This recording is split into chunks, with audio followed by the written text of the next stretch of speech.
So after the first cup attempt, I come back on the second video, and I just had it finished with the handle attached and the foot cut, and I realised that would probably be something useful to include to show the process and where I'm going with this kind of the 6 cups challenge.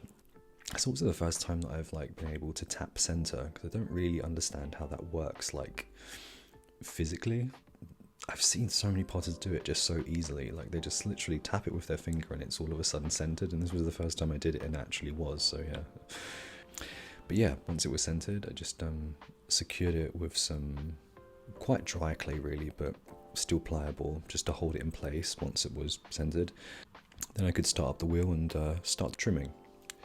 So I just wanted to take a bit off of that overhang base from where it was attached to the wheel, but I just wanted to bring it in enough so it's still kind of there's a little indent on the outside of the base of the cup where you can see the lip.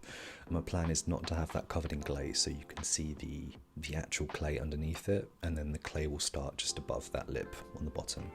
And then I was quite proud of how flat the foot was as well. Once that was sorted, I went on to pulling the handle. That's only the second time I've ever done that, and yeah, it does feel quite weird.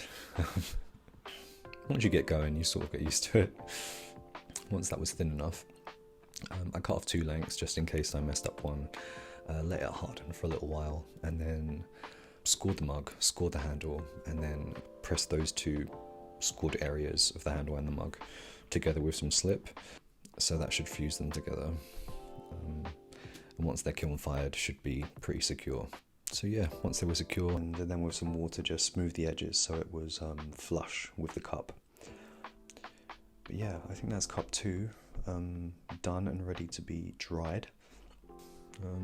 I'll see you next time.